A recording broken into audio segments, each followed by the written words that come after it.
Bueno, ya vamos por la mitad. Entonces podemos empezar.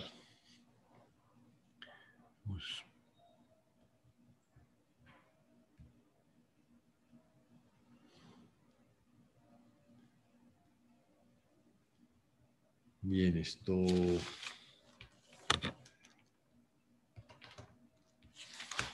relacionado con los objetivos de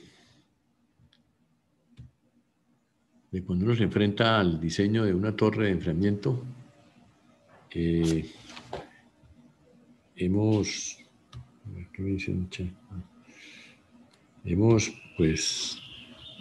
que considerar dos factores importantes cuando uno está enfrentado a diseñar una torre.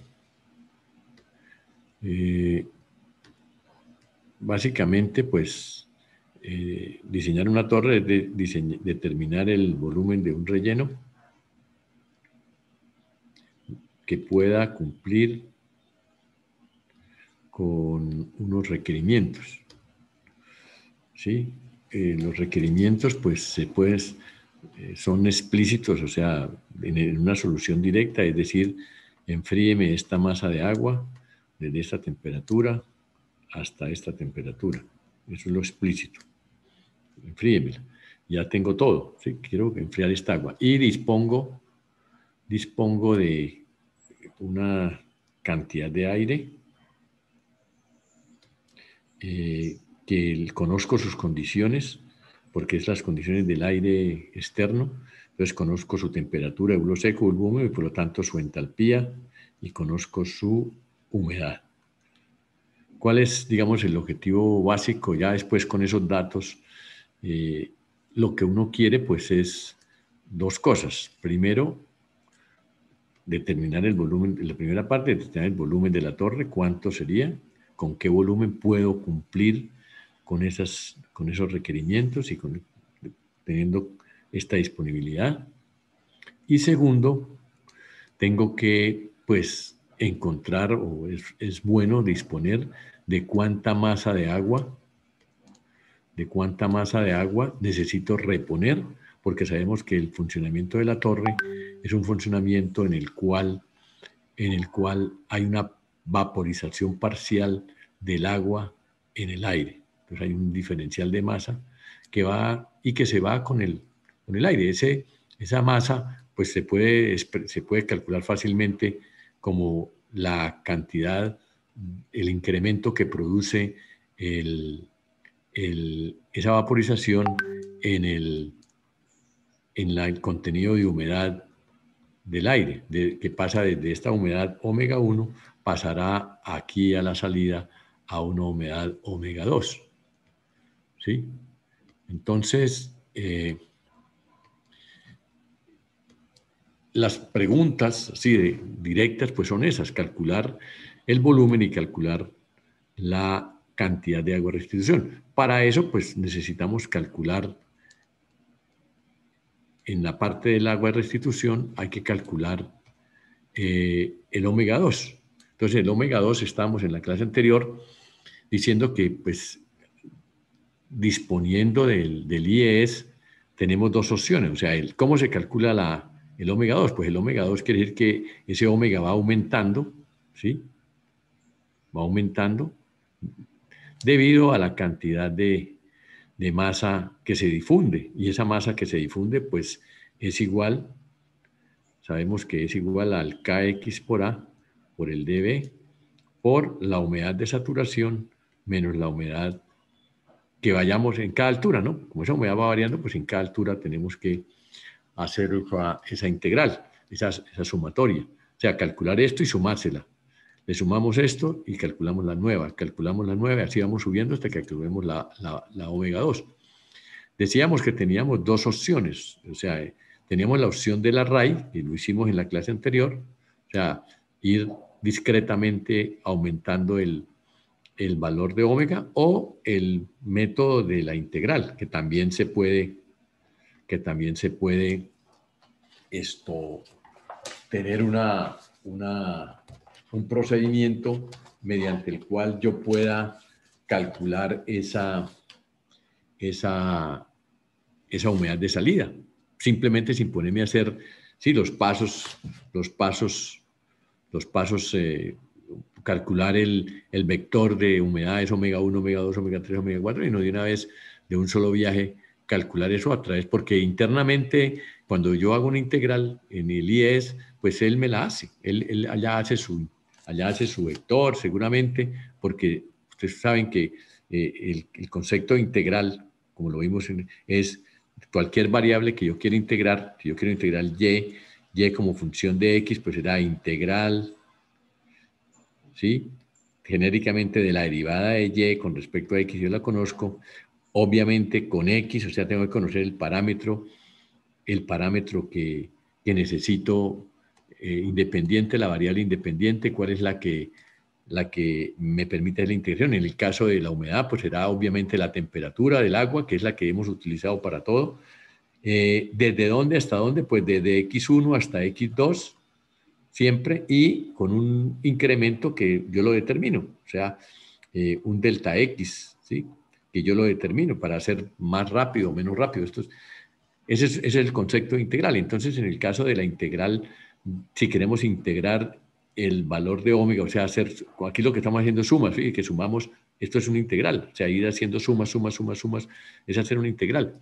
Entonces, necesitamos calcular, para nuestro caso, si queremos calcular la omega, pues obviamente tenemos que tener la integral de la derivada de la integral, la derivada de la función que queremos con respecto a la variable que nosotros queremos. Entonces, tenemos que expresarla como función de la temperatura de agua, porque no la podemos fácilmente expresar como función. Si estamos integrando en volumen, la podemos hacer en volumen, ¿sí?, porque la fórmula es con volumen. Aquí podemos sacar dm, acuérdense que dm, pues dm es ma por d omega, ¿sí?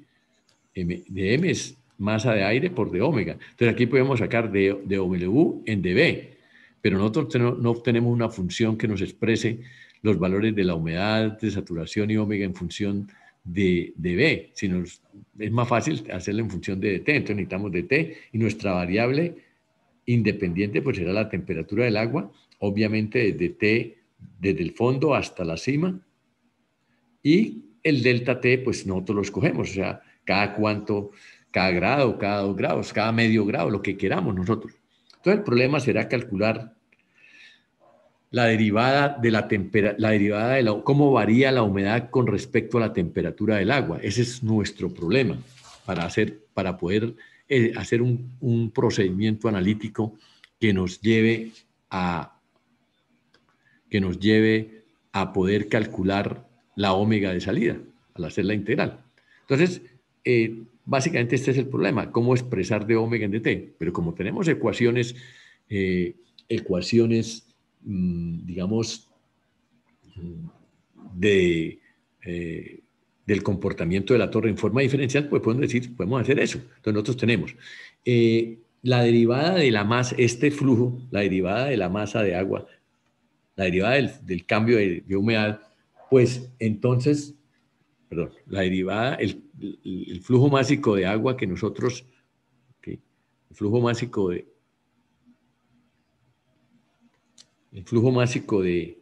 de masa de vapor, que es esta, diferencial de masa de vapor, que es esta, pues es igual a la masa de agua por el dU, ¿sí?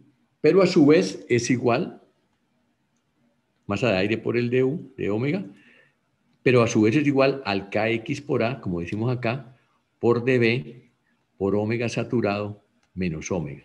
El problema es que no lo vamos a expresar en función de dB. Entonces decimos, pero si nosotros apelamos a la otra ecuación que nos dice que la transferencia de calor, ¿sí?, la transferencia de calor, ¿cómo era? La transferencia de calor nos decía que el diferencial de calor total, que era igual a la masa de agua por el C sub P por el de TW, o sea, la cantidad de calor que se transfiere, que enfríe el agua, también es igual al Kx por A por el dB, ¿sí?, por la entalpía saturada menos la entalpía del aire, que sabemos muy bien, muy fácilmente de calcularlas en función de la temperatura del agua, como lo hemos hecho. ¿Sí? Son funciones de la temperatura del agua. El H, pues es obvio, o sea, el H es si nosotros hacemos la curva aquí del H saturado, pues el H saturado es función de la temperatura del agua, ¿sí? Temperatura del agua, la 2 y la 1. Entonces, imagino decirle entalpía de la saturada es igual a entalpía del aire a esta temperatura y R igual a 1. Entonces, ahí no hay problema. Con el H tampoco hay problema porque sabemos la entalpía de entrada del H1 y ella va evolucionando con una línea recta. Luego esto ya lo sabemos bien. Entonces, lo único que tenemos que hacer es, como queremos cambiar de variable de dB a dt, pues simplemente reemplazamos el kx por a por dB. ¿A qué será igual? Entonces el kx por a por dB lo reemplazo de esta como. Entonces esto será igual a la masa de agua por C sub P por dTW, ¿sí? Y esto lo paso a dividir. H asterisco menos H. Y esto lo reemplazo aquí. Pues esto lo reemplazo aquí. Entonces, ¿qué me dará? Voy a borrar aquí un poco. Porque esto no, ya dije que era lo que estábamos buscando. Entonces, lo reemplazo ahí y me quedará que el diferencial de masa de agua, que es igual a, a masa de aire por dW, es igual a kx por a por dB, pero kx por a por dB es igual a masa de agua por C sub P del agua por dTW sobre H asterisco menos H, ¿sí? Eso es el kx por a, por omega saturado menos omega. Y entonces aquí sí puedo sacar el dDU en dt. Entonces fíjense que el dTW en dt, el dW, perdón, en dTW, voy a borrar esto que le embarré ahí. El dW en dTW, que lo paso a dividir, será igual a masa de agua por C sub P por omega saturado menos omega sobre, esta masa de aire pasa a dividir masa de aire por H asterisco menos H. Entonces ya tengo el de TW. Entonces este es el que voy a decirle allá a la función integral que me le haga. ¿Sí? Entonces le pongo eso. Yo defino TW como esto y ahí sí puedo poner como parámetro independiente la TW, porque la TW me permite calcular las entalpías del aire, las humedades, todo. Entonces no, ahí sí fácil. Decirle integre y ya. Entonces el problema, cuando resolvemos el problema por el método integral, pues sería ese, simplemente calcular este TW haciendo la transformación de variable para calcular, en vez de ir integrando por volumen aquí, lo integramos como función de la temperatura. Entonces ya se hace eso. Eso, pues lo único que queda pues será meter este acondicionamiento, meterlo dentro de un programa de IS y decirle que no lo haga. Y ya. Entonces vamos a mirar eso. Vamos a mirar eso. Profe, Sí, o sea, eso reemplaza el procedimiento que estábamos haciendo, que es seccionar como la torre. exacto. Es equivalente. O sea, reemplaza eso. Reemplaza exactamente. Y la respuesta tiene que dar muy parecida. ¿Sí? Da casi igual.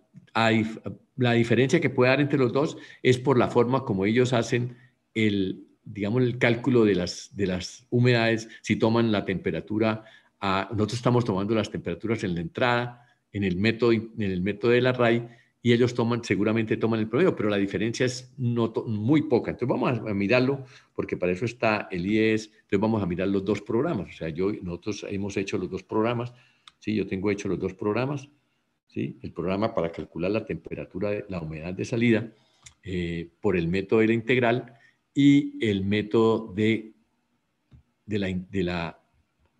Entonces aquí teníamos, si vamos a recordar, si lo hacemos por el array, que en la clase anterior lo hicimos, no voy a volver a repetir eso, pues allá decíamos que por el array lo que teníamos que hacer era hacer esto, inicializarlos, ¿sí? en la parte correspondiente a las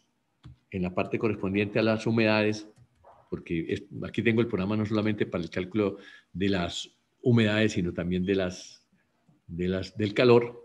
Entonces, tenemos que en el cálculo de las humedades, decíamos, inicializamos las humedades, hacemos un vector omega 1, ¿sí? Desde el fondo, y vamos subiendo omega 2, omega 3, omega 4, omega 5, donde la transferencia de calor en cada sección pues será la humedad subterránea de 1 y la humedad de 1, que esa es la humedad saturada del aire que está alrededor de la gota y esta es la humedad del aire que está por fuera. Entonces, ¿qué hago después? Pues calculo esa evolución. ¿Cómo lo hago? Pues un for, un duplicate, desde la posición 2, porque ya el punto 1 ya lo tengo. ¿De qué? De que voy calculando las humedades de saturación y la humedad correspondiente con la pendiente, ¿sí? La omega i, cómo se hace la pendiente. Allá la pendiente es kx por a por d, y simplemente calculo el dw como por saberlo, pero voy calculando en el omega i, voy calculando la humedad. Sí, voy calculando la humedad. La última humedad, omega 2, será la que queda en el último vector, en la última vez que el for se hizo. Entonces quedará guardada en el vector su m, en el término su m del vector. Entonces será la omega 2. Y con eso ya obtengo la omega 2. ¿Sí? Entonces yo hago eso y le digo resuelva. Si le digo resuelva eso, pues él me lo corre. Ahora, ¿qué pasó? Ah, que seguramente estoy haciendo aquí una tabla que no, TW1 no debería, es acá. Entonces, tengo que espichar, no es este, sino este. Y él me hace la tabla. Entonces, él me va calculando el omega i, omega 1, omega 2, omega 3, omega 4, omega 5, omega 6, omega 7, omega 8, dependiendo del número de divisiones que yo le he hecho a la temperatura. Entonces la temperatura del agua va de 30, digamos en este caso iba de 30 a 40, y yo fui haciendo y él va calculando con esta temperatura, va calculando todos los parámetros y me va calculando la omega. Entonces aquí está la omega y termina en 28,98, que es lo que me da por el array, calculándola de a una en una, ¿sí? Entonces, esa sería la solución por el método del array. Ahí está el código, ¿sí? Y la solución por el método del array, pues es esta. Simplemente, vuelvo y le repito ya rápidamente la cuestión es que yo tengo, o sea, por el método del array, sería que yo voy tomando cada elemento diferencial, ¿sí? El siguiente elemento diferencial. Entonces yo tengo aquí el omega i, ¿sí? Aquí tengo el omega saturado su i, calculo con esa diferencia, calculo el dm, ¿sí? Y con el kx por a, pues calculo el dw, porque yo sé que masa del aire por el delta w es igual a kx por a por db multiplicado por omega saturado su i menos omega su i. Entonces calculo el delta W. Entonces el siguiente omega sub i más 1, pues ¿qué será? Pues será el omega i más el delta W que calculé, que será un delta W sub i también. Entonces ya fíjense que con estas dos ecuaciones sencillas yo lo puedo hacer. Pero el problema aquí dirán ustedes, bueno, ¿y el dW que lo tomo? Ah, muy fácil, porque yo con el térmico he calculado el volumen. Sí, el volumen lo he calculado, el B. Y el delta B, pues será simplemente, delta B será, este de B que tengo aquí, es simplemente el volumen dividido por el número de incrementos, el número de segmentos que he tenido, que llamamos A, el número de segmentos. Entonces, si tengo 5 segmentos, 6 segmentos, 7 segmentos, 10 segmentos, entonces divido por A y calculo el dW. Entonces, el dW es el volumen total sobre el número de segmentos para decir cuánto vale el dW. ¿Sí? El dW pues será igual al volumen total dividido por las veces que dividí ese segmento. Y eso es lo que ustedes ven entonces aquí en este cálculo, porque ustedes aquí ven que el dW lo hemos calculado aquí fácilmente. Ay, ahora está vaina. Me toca cerrar esto y se me bloqueó esta joda.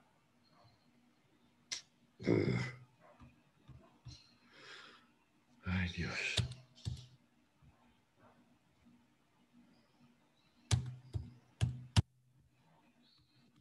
dejar abierto esto y volver otra vez a... Ahora se bloqueó esta hora. No quiere... ya sé por qué. Que como burro. Dejé el lápiz encima de la esta. Bueno, entonces, aquí lo ven. Entonces aquí dice que usted el dBW es el volumen total sobre el número de segmentos. A lo hemos definido arriba como número de segmentos que he tomado, ¿sí? Donde A era depende de cuántas veces dividí la temperatura desde la entrada hasta la salida en los DT. Si yo tomé 1 grado, pues serán 1 grado en 10 grados, pues serán 10 segmentos. Y si son 10 segmentos y 11 datos, que ya lo habíamos hablado eso también.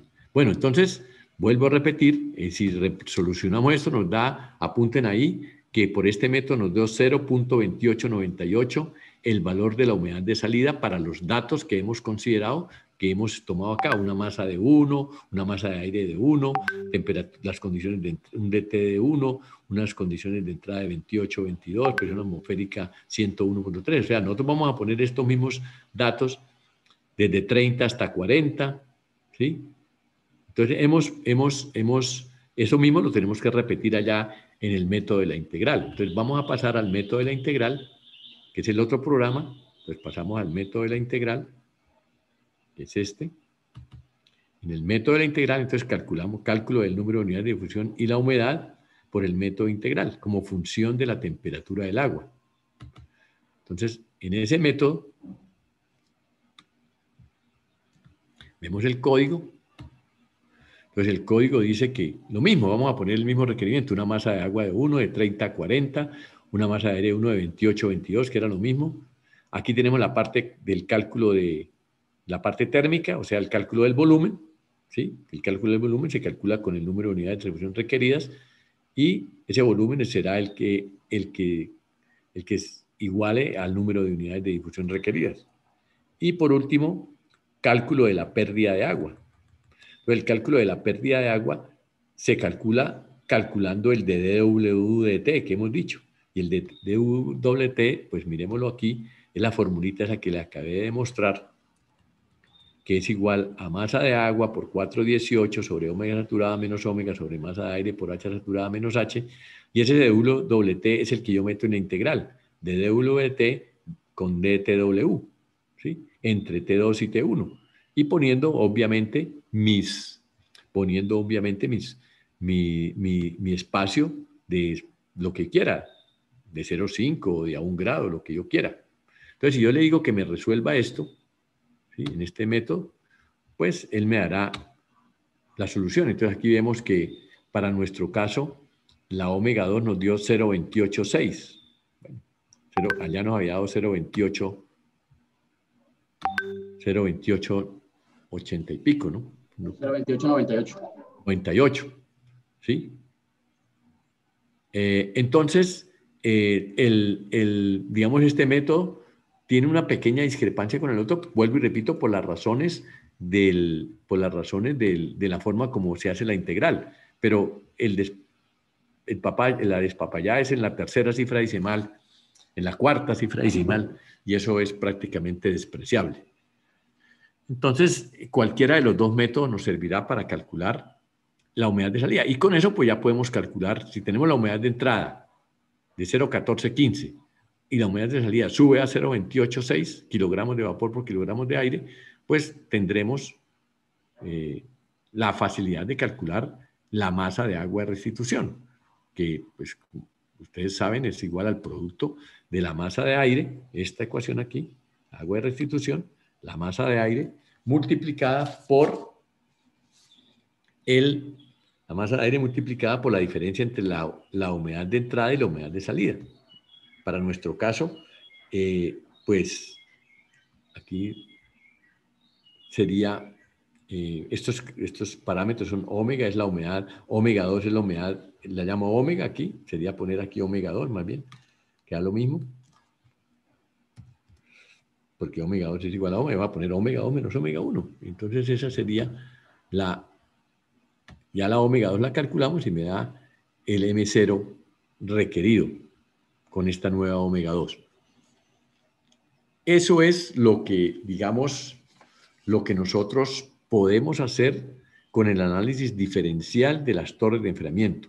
Ese análisis diferencial que nosotros hemos hecho, ¿sí?, y que podemos resolver ya sea utilizando el método integral, no solamente para calcular el número de unidades de difusión, sino también para calcular por el método integral la humedad de salida, ¿sí?, en este método, aquí, la humedad de salida. Entonces, voy a resaltar eso.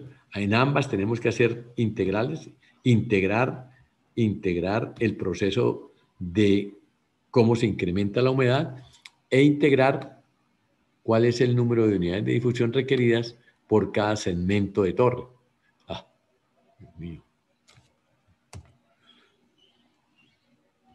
¿Qué hice?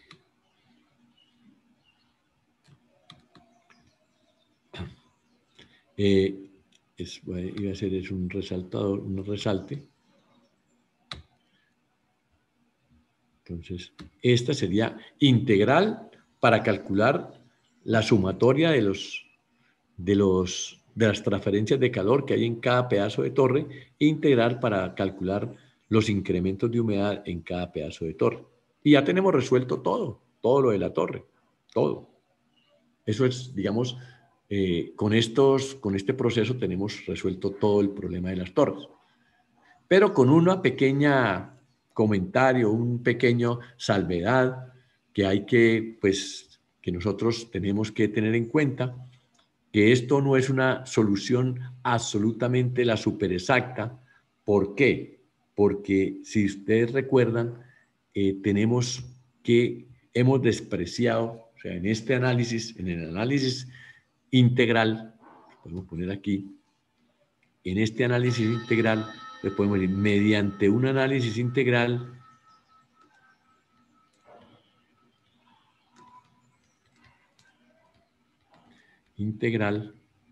¿sí?, hemos podido calcular tanto el volumen de la torre como la masa de agua de restitución como función de la diferencia de humedades entre la entrada y la salida.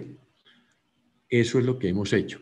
Pero hay una salvedad, hay que poner aquí un llamadito, en el sentido de que en el proceso integral hemos considerado lo siguiente, que la masa de agua por el C sub P del agua por el de TW es igual a la masa de aire por el de H, y hemos dicho que el de H en dt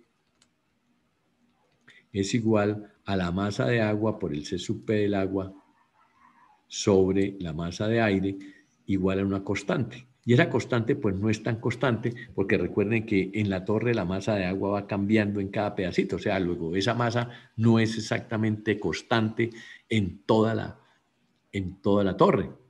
Pero como esa masa es tan pequeña, ¿sí? Miremos los resultados, o sea, vamos a mirar los resultados que hemos obtenido respecto de la masa de agua en el proceso para compararlo. Entonces nosotros hemos hecho aquí la solución de nuestro problema y hemos visto que la masa de aire, la masa de agua de restitución, pues nos vale 0.14, mientras la masa de agua habíamos puesto que era 1, ¿sí? Vamos a compararlas.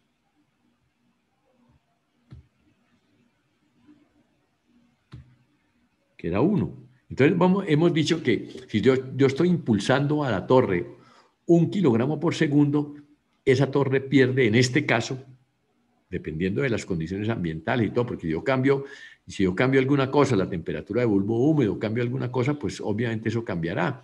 Pero está perdiendo el 1.4%, o sea, la masa de agua que se pierde es poquita, un 1%, 1.4%, nada más. Entonces, por eso es que en el otro caso, un 1% es despreciable, y un 1% en toda la torre, en todo. Seguramente en cada pedacito perderá mucho menos. Por lo tanto, eso es lo que hace que nosotros podamos aceptar que, a pesar de que hay una pérdida de agua, nosotros aceptamos que podamos calcular la entalpía del aire como una línea recta, cuando eso no debería ser, no es así. ¿Listo? Entonces, esa salvedad hay que darla porque pues esto no es absolutamente cierto. Y eso nos llevó a decir, ¿sí? Con esta fórmula nos llevó a decir que H2, la entalpía de salida en la salida de la torre, ¿sí? H2, la entalpía en la salida, era igual a H1, que era la entalpía conocida en la entrada, más esta pendiente, más esta constante, multiplicada por la diferencia entre la temperatura 1 menos la temperatura 2, cuando analizamos toda la torre globalmente. ¿Sí? Porque en una línea recta, pues la podemos analizar desde aquí hasta aquí, no nos importa porque es línea recta, por T1 menos T2. Esto tampoco es cierto porque esta constante, como decimos, no es constante. Y esta H2, pues nos sirve para calcular todo lo que es la diferencia de entalpías, pues también el volumen se verá afectado un poquito. Entonces, no es que sea absolutamente cierto, pero vuelvo y repito, dado que M0 da del orden del 1 al 2% de la masa de agua, pues la masa de agua es prácticamente bien pequeñita. O sea, no puede considerarse aproximadamente constante, porque está perdiendo, pasa de 1 a 0. A eso le quitamos 0,1, que es esto. Entonces pasa de 1, pasa a 0,9. ¿Sí? Entonces no será tampoco mucho la pérdida de agua. Y obviamente si tenemos mucha más masa, que es en los casos 10, pues 10 pasará al 1%, no 0,99, es el 1%, no es el 10%, es el 1%, no es 0,1, es 0,01. Entonces si pasa de 10, pasa a 9,9. Entonces fíjate que eso es casi despreciable.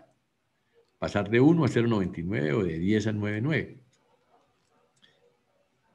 Bueno, si nosotros queremos, digamos, tener en cuenta la masa de agua, podemos hacer un análisis, más bien un análisis termodinámico global. Entonces vamos a pasar a mirar el análisis, en vez de tener un análisis diferencial, las torres también las podemos hacer un análisis global o global desde la entrada hasta la salida, sin ponernos a hacer diferenciales, pero solamente lo podemos hacer termodinámico, no lo podemos hacer de transferencia de calor, porque la transferencia de calor es termodinámico. Porque la transferencia de calor sí es obligatorio que nosotros tengamos en cuenta que hay variabilidad en la diferencia de temperaturas y variabilidad en la diferencia de humedades. Entonces, por eso en cada segmento de torre no se transfiere la misma cantidad de calor. Entonces, por eso ahí sí toca obligado el análisis diferencial para la transferencia de calor, pero para la masa y para los calores globales, desde el punto de vista sí se puede hacer. Entonces vamos a hacer un análisis global para ver el efecto, qué podríamos nosotros decir con respecto a ese hecho de que consideramos o no consideremos la masa de agua mediante un análisis global, termodinámico solamente. Entonces yo tengo la torre aquí. Un análisis termodinámico nos llevaría a al siguiente tipo de análisis. Voy a poner aquí un poco lejos el tanque para ver, porque necesito espacio aquí. Entonces yo tengo el agua. ¿Qué es lo que hace el agua? El agua viene aquí, viene a T1, viene una masa de agua, pero si yo quiero considerar que existe realmente una pérdida de agua, pues aquí no saldrá sino la masa de agua menos la masa sub cero. O sea, la masa que sale aquí, ahí realmente, aquí en termodinámica sí puedo globalmente decir que aquí se perdió un M sub cero en total, en todos los pedazos, la sumatoria, esta es la sumatoria de M de vapor, esa M sub cero, ¿sí? Me hizo que me saliera aquí el agua al T2. Entonces, fíjense que aquí el T2 no es sobre la masa total, sino sobre una masa más pequeña. Para reponer esa masa sub cero, entonces, debemos nosotros reponerla, porque no se nos acaba, debemos reponer la SM sub cero, la debemos reponer con un agua que tenga una temperatura T0. Esa temperatura T0 puede ser igual a la T2, o sea, agua fría que tengamos de otro lado, o más caliente o más fría.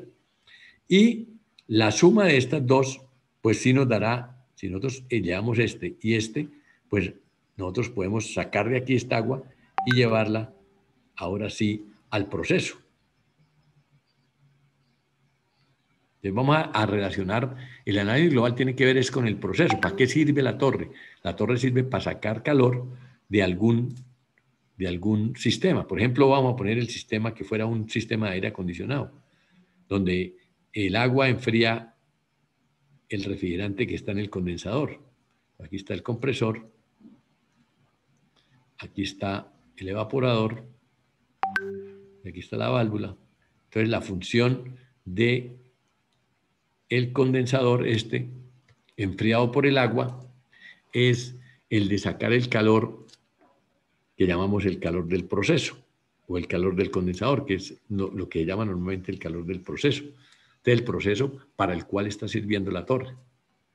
Calor del proceso. Ese calor del proceso, entonces, será el calor que hace que esta agua, que aquí sí es la masa de agua total, porque aquí suma MW menos M0 más M0 que viene por aquí, se convierten en MW a una temperatura que no es T2, porque esa temperatura no es T2, porque al combinarla pues da una temperatura distinta. Pero nosotros en el caso estamos considerando que es T2, en el caso anterior. Bueno, entonces vamos a ver el efecto de eso. Para ver el efecto de eso, entonces, ¿qué pasa con el aire? Con el aire pasa lo siguiente, con el aire pasa que el aire entra, una masa de aire a una entalpía H1, sube y sale ese aire, la misma masa de aire, a una entalpía H2. Entonces, globalmente nosotros podemos hacer un volumen de control para mirar el sistema desde ese punto de vista. Entonces, vamos a poner aquí un volumen de control con línea blanca, volumen de control sobre toda la torre. Un volumen de control sobre toda la torre. No considero el aire, no considero el agua como que atraviesa, y no la considero como interna, y miro solamente los puntos donde atraviesa la energía. Entonces atraviesa aquí, energía nueva que entra, atraviesa aquí, energía nueva que entra. Esta línea no está por fuera, esta línea no, aquí no atraviesa nadie. Voy a borrar esto para que volvamos a hacer. Esta línea azul está por dentro y la línea blanca pues está por fuera. Aquí atraviesa aquí el calor a la línea blanca. Entonces, tenemos que bajo esta condición podemos hacer un balance de energía. Decimos el calor del proceso, primera ecuación, el calor del proceso que entra. ¿Qué más entra? Entra la masa del aire por la entalpía 1. ¿Qué más entra? Más M0 C sub P por T0. ¿Qué sale? Menos masa de aire por H2. Entonces, lo que entra menos lo que sale en estado estable vale 0. Entonces, esta ecuación 1 se convierte en QP más M0 C sub P por T0 es igual a masa de aire por H1 menos H2 menos H1. ¿Sí? Globalmente podemos decir que el calor del proceso no es exactamente igual a lo que se lleva el aire, sino que si colabora un poco el agua, hay una pequeña diferencia entre los dos. Ahora, vamos a hacer un balance de energía sobre el agua. Entonces, si hacemos un balance de energía sobre el agua, vamos a poner un volumen de control verde. Ese volumen de control sería así. Verde, verde, verde aquí. Digamos, aquí esta línea no existe porque, digamos, estamos suponiendo que esta mezcla la estamos haciendo aquí en el tanque. ¿Sí? La estamos haciendo aquí en el tanque. Eso no es que caiga agua en el tanque, sino esto lo estamos sacando del tanque. Vamos aquí, vamos aquí, vamos aquí y vamos aquí. Entonces tenemos ese volumen de control verde. También podemos mirar los puntos donde cruza. cruza aquí nuevamente, cruza aquí, el agua cruza aquí, tiene un balance sobre el agua, cruza aquí y no más. Son los puntos de cruce. Entonces, si hacemos el balance ese, nos quedará, voy a borrar un poquito acá, el siguiente balance de energía nos da que entra calor del proceso, entra aquí otra vez, esta es la ecuación 2, calor del proceso. ¿Qué más entra? Entra el M0, lo mismo, más M0 C sub P por T0. ¿Qué más entra? El volumen de control entra masa de agua menos M0 a T2. Más masa de agua menos M0 C sub P por T2. ¿Y qué sale? Esta está saliendo, mire. Esta está saliendo del volumen de control. Aquí la flecha es, el agua está saliendo porque el volumen de control viene y está saliendo del volumen de control. Menos masa de agua por C sub P por T1 igual a 0. Si yo organizo esta ecuación nuevamente como esta, me quedará, la ecuación 2 me quedará QP más M0 C sub P por T0, ¿sí? Esta con esta. Esta MW la paso a restar, esta MW la paso a sumar y esta M0 la paso a sumar, entonces me quedará masa W por C sub P por T1 menos T2 más masa sub 0 por CP por T2. Y estas son las ecuaciones termodinámicas. Simplemente hago este análisis para que podamos sacar una conclusión. ¿Sí? Vamos a sacar una conclusión de la eliminación del M0, o sea, de por qué el M0 tiene efecto sobre la torre. Básicamente, el análisis de la torre no lo estamos cambiando, sino que estamos viendo qué tanto es la diferencia entre lo que la torre saca y el calor del proceso. A ver qué efecto, realmente cuánto calor de proceso sacamos con respecto a lo que nosotros creemos que saca la torre, porque lo que nosotros creemos que saca la torre es masa de agua por T1 menos T2, ¿sí? Entonces, ¿qué es lo que vemos acá? Que el calor del proceso obviamente es diferente del calor, del calor que nosotros creemos. Mire, aquí está el calor del proceso y este es el calor que nosotros creemos que saca la torre. Este es el calor que realmente pierde el agua. Y aquí lo mismo, el calor del proceso es este y el calor, ¿dónde está? Aquí, el calor del proceso es este y el calor que saca el aire es este. Entre los dos, nosotros siempre hemos dicho que el calor del proceso es igual a este y que el calor del proceso es igual a este. Cuando nosotros hicimos la suposición, estamos suponiendo eso. Cuando nosotros despreciamos el M0, fíjate aquí, si despreciamos esto, despreciamos esto del B0, pues QP es igual a lo que gana el aire. Y si despreciamos esto y despreciamos esto, pues QP también es igual a lo que pierde el agua. Y en ese momento sí, podemos decir que dos cosas iguales a una tercera son iguales entre sí. Y si son iguales entre sí, yo podría decir que esto es igual a esto, despreciando el M0. Por lo tanto, entonces ahí sí puedo decir que H2, por ejemplo, si yo igualo esta con esta, ahí sí puedo decir que H2, pasando este M a dividir, es igual a H1 que pasa a restar. Entonces aquí voy a concluir que H2 es igual a H1 más masa de agua por C sub P sobre masa de aire por la diferencia entre T1 y T2, que es la ecuación que nosotros hemos considerado como buena cuando estamos haciendo el análisis diferencial, cuando hemos supuesto que la masa de agua no pierde, que la torre no pierde agua. Realmente sabemos que la torre pierde agua, pero este número también es chiquitico. ¿Sí? M0 es 1% de esto, entonces este número con respecto a todo este calor es un número pequeño. ¿Sí? Entonces, por eso esto se puede despreciar y nos quedará que también desde el punto de vista termodinámico, la torre, ¿sí? Los resultados, perdón, del análisis diferencial son casi exactamente iguales a los resultados del análisis termodinámico, donde en el análisis termodinámico sí hemos considerado el M0, sí podemos considerar el M0 ahí jugando a balances globales.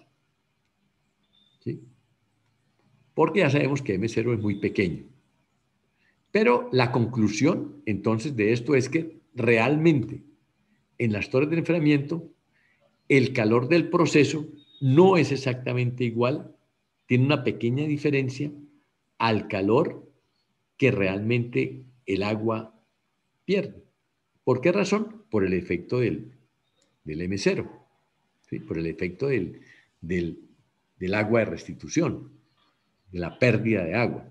Entonces, para hacer notar eso, o sea, podemos decir, si nosotros podemos hacer un diseño de una torre por el método diferencial, no por el método global. Entonces, utilizamos el método diferencial para dimensionar la torre. Ya vimos que para qué sirve el análisis diferencial, ¿sí? Como vimos anteriormente. ¿Qué es lo que queremos nosotros en el análisis diferencial? Nosotros lo que queremos es encontrar el volumen de la torre y encontrar el omega 2 para poder encontrar el omega 0, el M0. Entonces, con el análisis diferencial nosotros podemos resolver nuestro problema.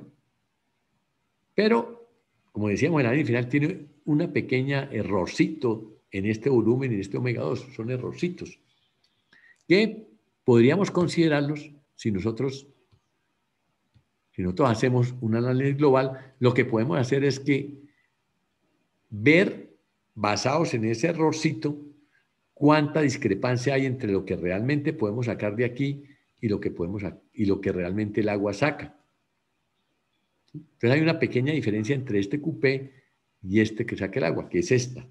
Pues aquí podemos, la ecuación 2, para verla más fácil, queda calor P, Q sub P, es igual a lo que el agua pierde, considerando que el agua no cambia, más M0, el efecto de M0, por C sub P por T2 menos T0, porque este pasa a restar. Pero aquí vemos que este efecto todavía es más pequeño todavía, que casi son iguales. ¿Por qué? Porque M0 es pequeño. Y si T0 es frío, más o menos igual a T2, pues esto también es pequeñito. Luego, prácticamente esa suposición que hemos hecho es válida. Entonces, con un análisis diferencial, se puede obtener todos los datos de la torre y creérselos. La única cosa que podríamos hacer era, haciendo un análisis diferencial, calcular el M0 y mirar cuál es la diferencia entre los dos. ¿Qué error hemos cometido entre la capacidad que realmente dice que saca el agua con respecto a la capacidad que realmente se da allá en el proceso? ¿Sí? Por el efecto de este pedacito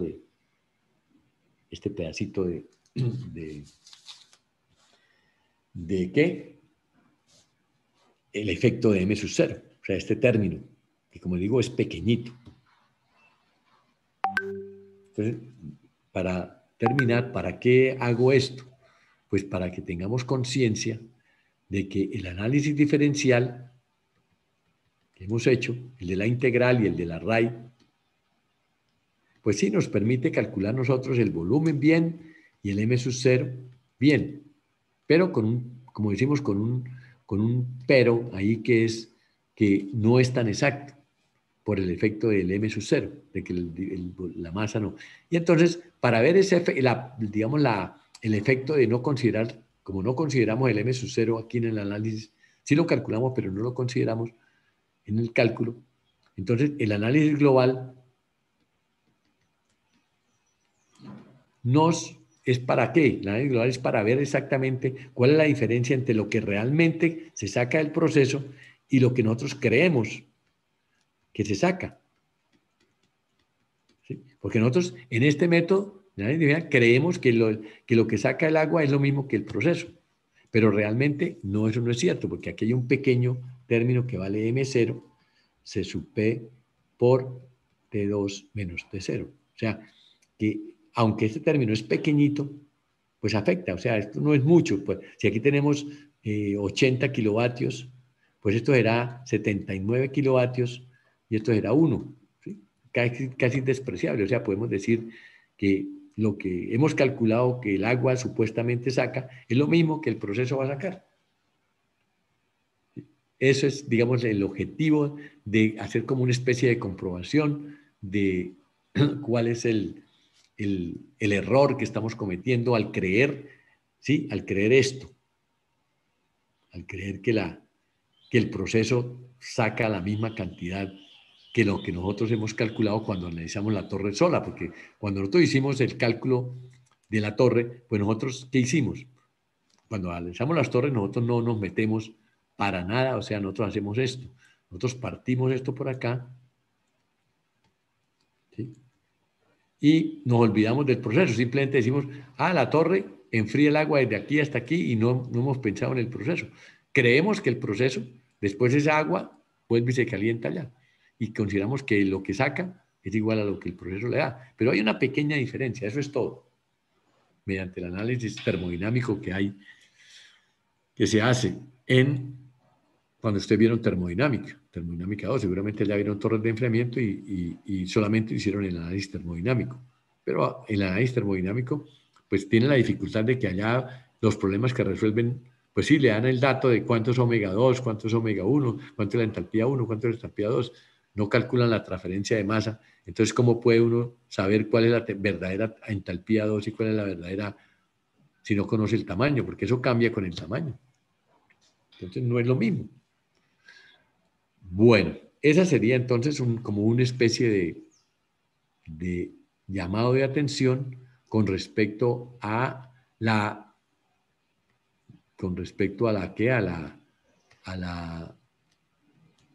digamos, a la certeza que nosotros podemos tener con el análisis diferencial que hemos hecho. Pero lo vamos a considerar ok.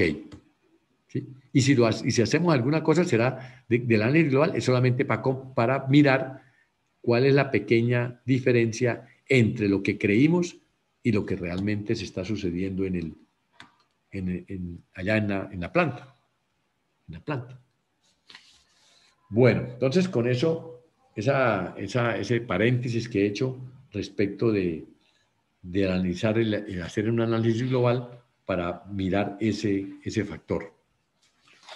Hay más cosas que hablar con las torres desde el punto de vista práctico. Nosotros, me ha pasado, digamos, considerarlo antes, pero lo vamos a hacer ahora, es que pues una torre de enfriamiento tiene su comportamiento, está explícitamente determinado por esta ecuación, la ecuación fundamental de las torres, donde ya sabemos que esta ecuación es la integral entre T2 y T1 de C sub P por dt sobre H asterisco menos H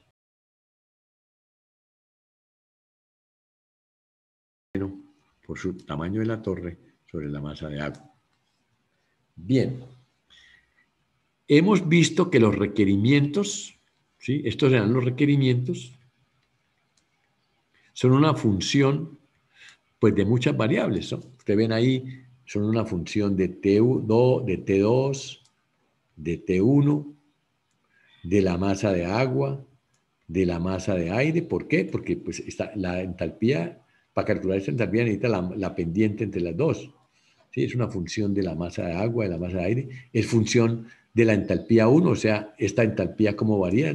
No solamente varía por efecto de masa. Recuerde, la entalpía es igual a la entalpía en el fondo más masa de agua sobre masa de aire por C sub P por T de Z menos T sub 2. Entonces, esta entalpía es una función no solamente de la entalpía 1, o sea, de las condiciones de bulbo seco y bulbo húmedo que hay en el fondo, sino también de la masa de agua y la masa de aire. Y además, pues la entalpía 1 también se calcula y las entalpías saturadas, todas dependen de la presión atmosférica. Entonces, fíjense usted que hay muchas variables. Cualquiera de estas que cambie, nos cambiará el número de unidades de difusión requerida. Nosotros hemos hecho hasta ahora con esta ecuación un análisis de sensibilidad de esta ecuación. Nosotros hemos hecho un análisis de sensibilidad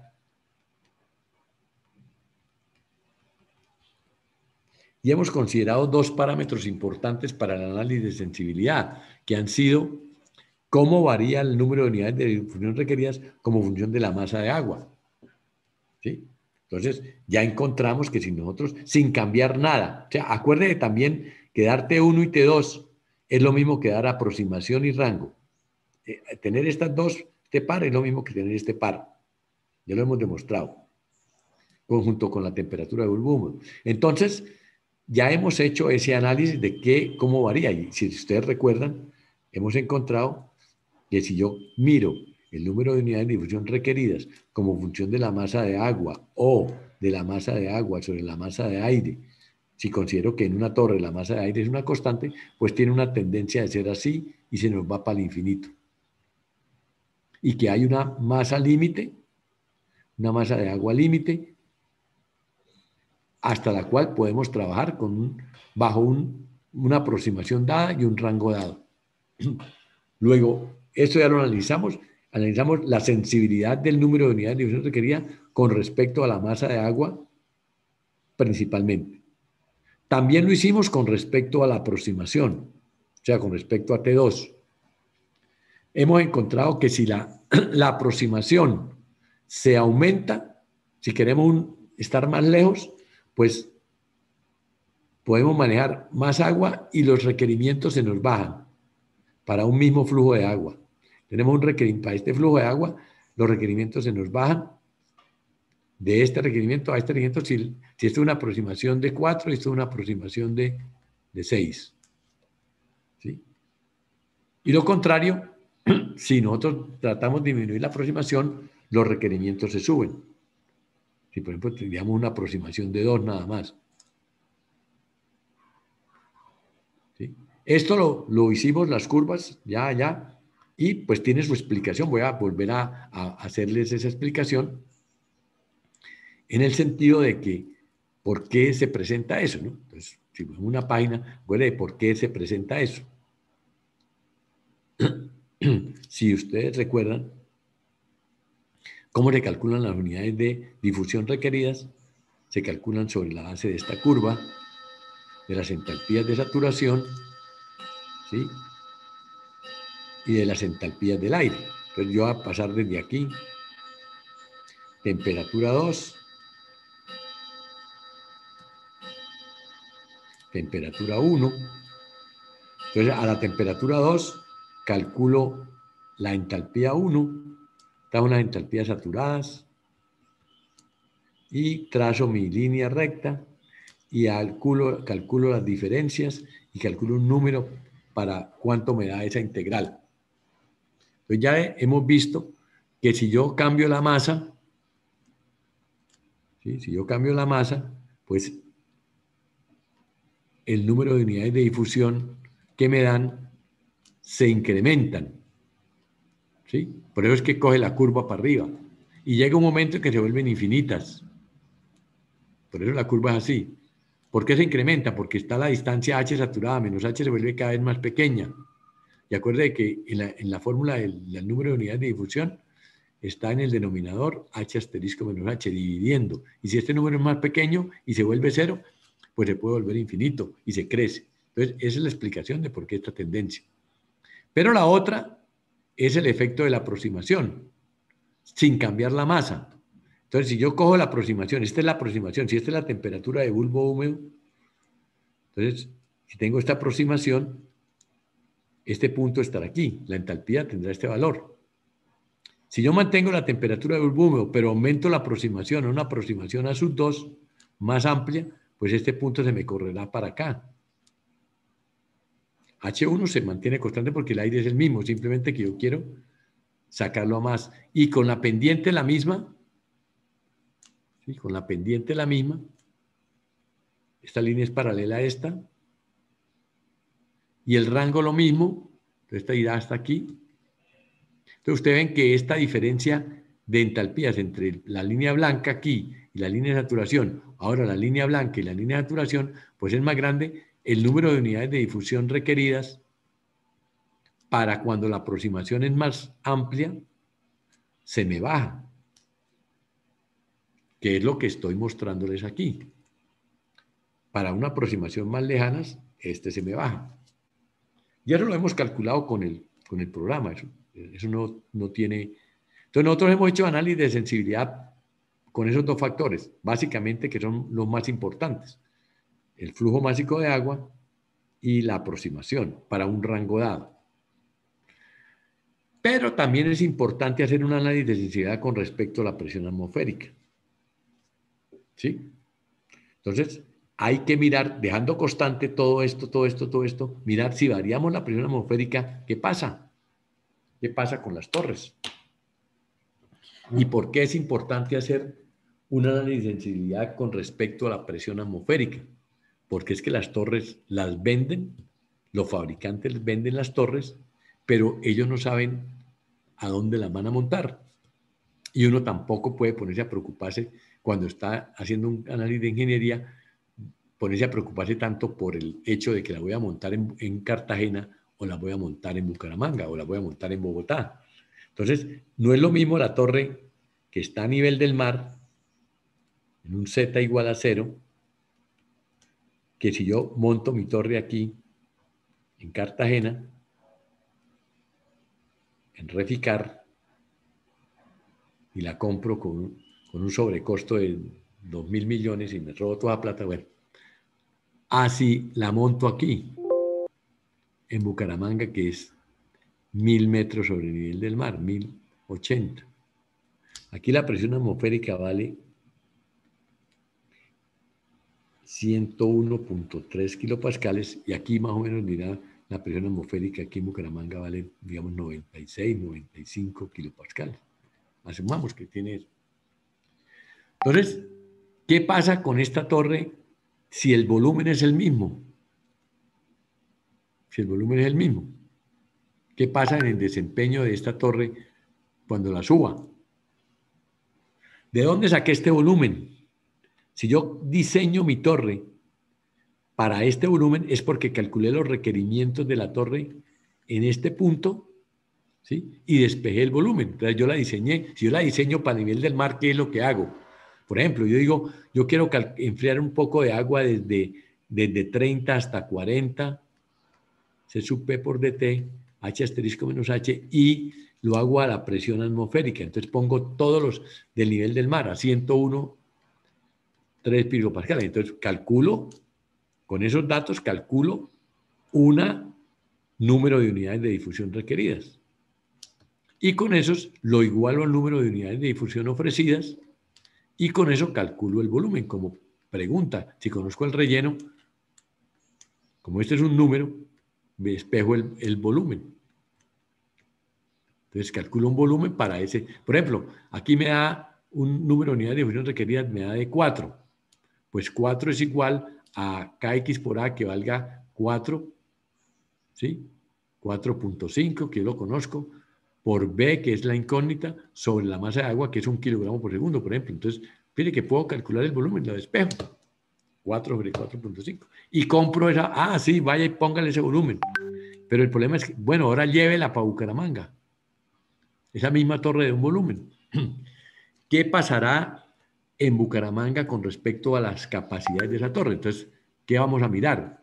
Pues la tenemos que comparar sobre las mismas condiciones. Entonces, aquí también tenemos que calcular el número de unidades de difusión requeridas entre 30 y 40, porque es lo mismo, C sub P de T sobre H asterisco menos H, pero ya no con la presión 101, sino con la presión 96. A ver qué pasa. Entonces, ¿qué nuevo número de unidades requeridas me va a dar? Prima. Ese tiene que ser distinto porque las entalpías son distintas. ¿Sí? Entonces me va a dar un número. Si me da mayor, entonces tengo problemas.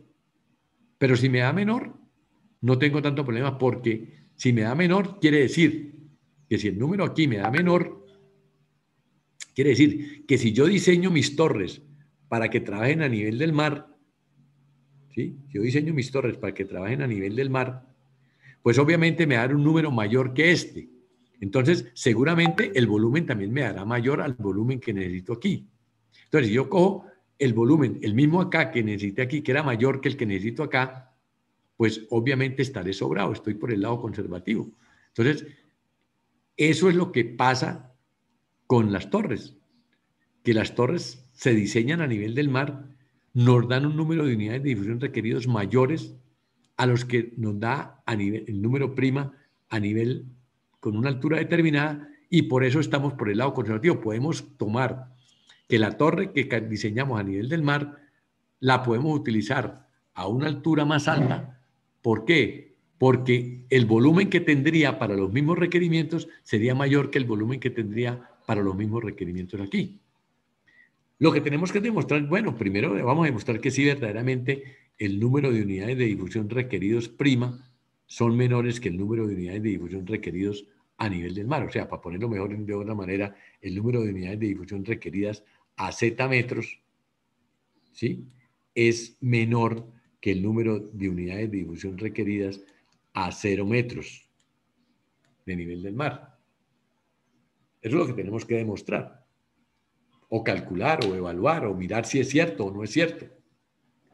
Si es cierto esto, de hipótesis, entonces no vamos a tener problemas nosotros con respecto a la utilización de torres que han sido diseñadas o que han sido seleccionadas a nivel del mar, porque estarán sobradas a otra altura. Entonces vamos a rápidamente, podemos concluir que eso es cierto.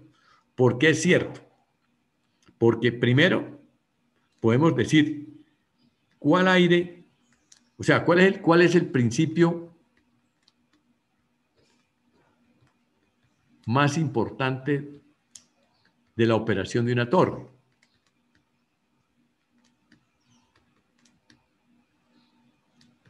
El principio. Pues el principio más importante de la operación de una torre es que que el aire pueda recibir pueda recibir mucha humedad. O sea, entre más humedad recibe el aire que tengamos en la zona, pues la torre se comportará mejor, ¿sí? El aire puede recibir, porque el mecanismo más importante de las torres es el mecanismo de transferencia de calor por difusión. Y entre más agua se pueda difundir, mejor. Y entonces vamos a mirar que si nosotros recordamos nuestras formulitas de termodinámica, dice que el contenido de humedad del aire, formulita esa 0,622 por presión parcial del vapor de aire sobre presión total sobre menos presión parcial del vapor de aire, nos llevará a que la presión a nivel del mar vale 101 kilopascales y la presión a Z igual a 1000 metros es igual a 96 kilopascales. Entonces, ¿qué podemos concluir nosotros de esta situación?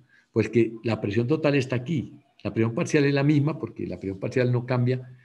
Entonces, decimos que la presión total dividimos por un número mayor. ¿Qué quiere decir? Que si dividimos por un número mayor, quiere decir que el aire a nivel del mar puede mantener menos humedad que el aire a 1000 metros.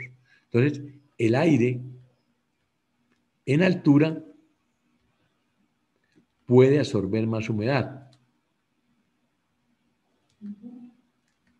Y si puede absorber más humedad, pues obviamente ese aire va a comportarse mejor en una torre. Enfriará mejor la torre. Además, si seguimos con el cuento, podemos decir, bueno, si hablamos de la torre ya en el diseño, entonces, ¿cómo es el cuento del diseño de las torres? El cuento del diseño de las torres es que nosotros cogemos nuestra torre, calculamos las entalpías saturadas, calculamos el rango de operación y calculamos el número de unidades de difusión en el sitio. Entonces nosotros tenemos, si yo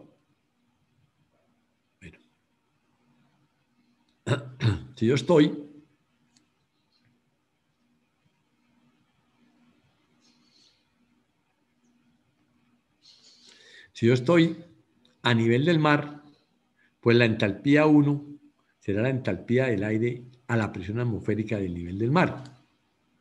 Y la entalpía saturada también será la entalpía saturada a nivel del mar. Entonces me da esta situación para los para los rangos que... Pero ¿qué sucede si yo me voy a otra altura? Pues recuerden ustedes que la entalpía es una suma de la energía sensible más la energía latente. Y como a altura, el ómega en altura es mayor que el ómega a 0 metros, porque el aire en altura puede contener más humedad, pues la entalpía también, a una misma temperatura. O sea, las entalpías del aire, tanto saturado como el aire de externo, son entalpías que sean mayores que las anteriores. Entonces, si yo grafico sobre el mismo diagrama y considero que la línea blanca corresponde a Z igual a 0 metros y la línea amarilla será a las mismas temperaturas, las entalpías saturadas, pero a N metros, a Z metros. Esta sube, esta también sube, pero sube más poquito, las entalpías del aire suben más poquito.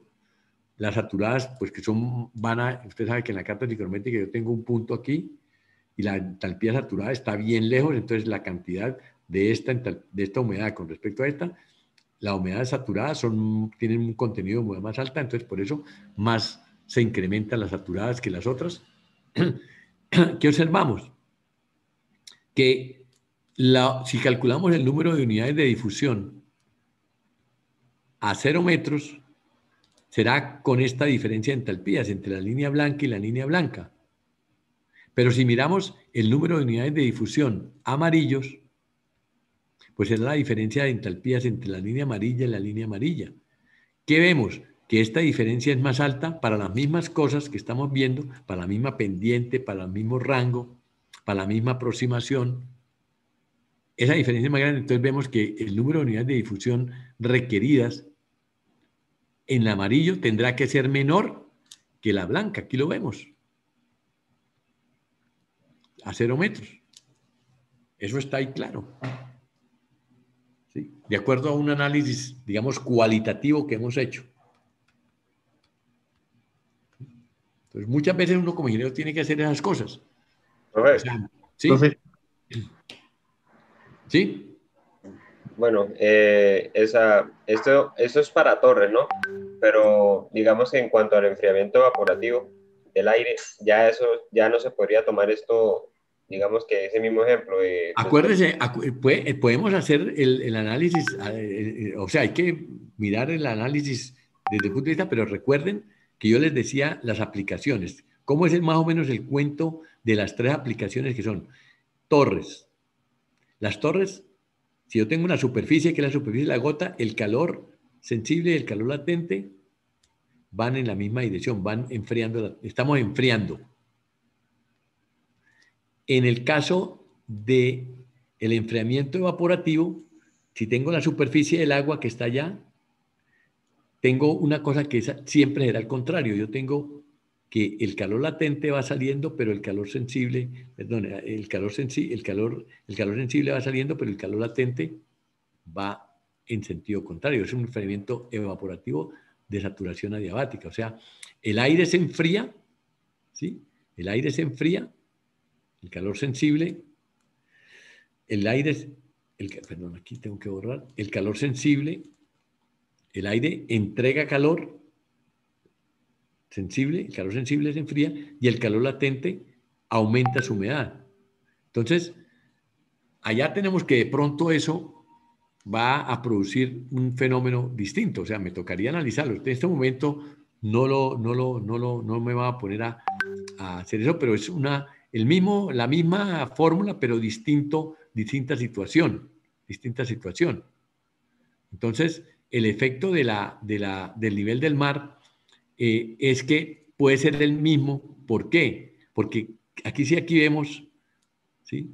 Puede ser como un poquito contrario, porque si nosotros vemos aquí que entre más nos humedezca el aire, pues como peor es para el enfriamiento evaporativo. ¿Sí? Entre más, porque tiene más facilidad. Entonces, a altura tendrá más facilidad de más facilidad de recibir calor latente.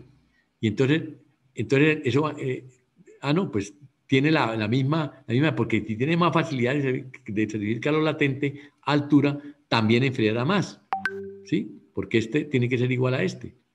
Que el enfriamiento evaporativo quiere decir que el aire se enfría porque es capaz de recibir humedad. Entonces, la misma cosa, si recibe más humedad a alturas, pues enfriará más el aire.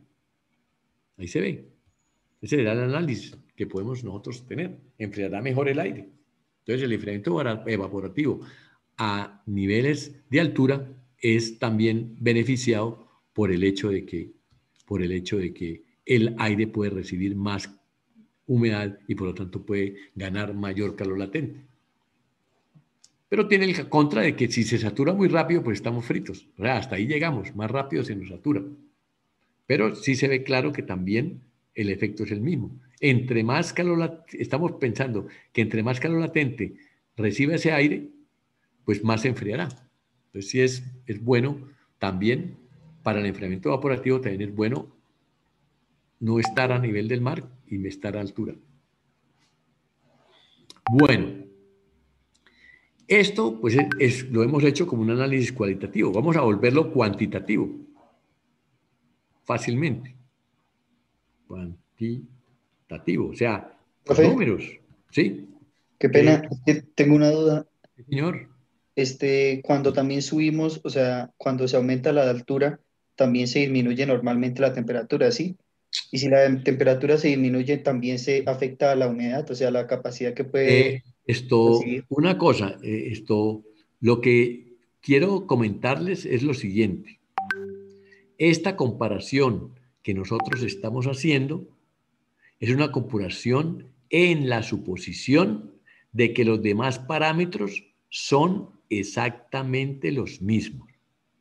¿Sí? O sea, que la temperatura de bulbo seco y la temperatura de bulbo húmedo son iguales tanto a nivel del mar como a nivel del suelo. Que la temperatura del agua y T1 y T2 son las mismas. Ahora, si yo quiero comparar, meterle el hecho de que el aire a altura es más frío, entonces ya estamos metiendo otro efecto que también puede ser que sea positivo, pero que no lo estamos metiendo aquí. Aquí solamente estamos metiendo el efecto. Fíjate que el análisis lo podemos hacer solamente variando uno de los parámetros, no todos, porque si no nos volvemos locos. No somos capaces de determinar si el uno echa para arriba, el uno mejora y el otro empeora, entonces nosotros no podemos sacar una conclusión sobre eso. Entonces, por eso es que aquí el análisis que nosotros estamos haciendo, como les planteé aquí, es que yo mantengo constante todos los demás y varío este. Y así lo hicimos para los otros. Cuando yo varié la masa de agua, yo dejé constante todos los demás y miré el efecto.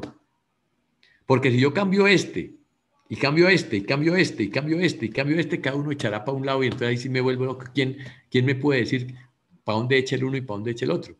¿Me entiende? Entonces, esto que estamos haciendo es un análisis en la suposición de que, por ejemplo, vamos a decirlo de esta manera, yo estoy en Cartagena y en Cartagena quiero enfriar una masa de agua de 1 kilogramo por segundo desde una temperatura 1 de 40 hasta una temperatura 2 de 30. Y yo estoy en Bucaramanga y lo mismo, quiero enfriar la misma masa de agua desde 40 hasta 30. Y supongo que la temperatura de bulbo seco y bulbo húmedo son iguales. Ahora, si yo quiero meter ambas a la vez, pues ya es otro cuento. Seguramente, si la temperatura de bulbo, el solo hecho de la presión atmosférica me mejora. Ahora, si yo le meto la temperatura del bulbo, todavía me mejorará más. ¿Sí? Pero ya eso es ya un doble efecto que no estoy considerando. Ahorita lo miramos entonces para que usted me lo entienda mejor. ¿Sí? Entonces, Listo, profe, gracias. Sí, sí está correcto. sí señor, sí, sí, sí me aclaró. Bueno, entonces vamos a mirar solamente el efecto de la presión atmosférica. No vamos a mirar por ahora nada más. Y después podemos jugar inclusive con eso. Entonces, vamos a irnos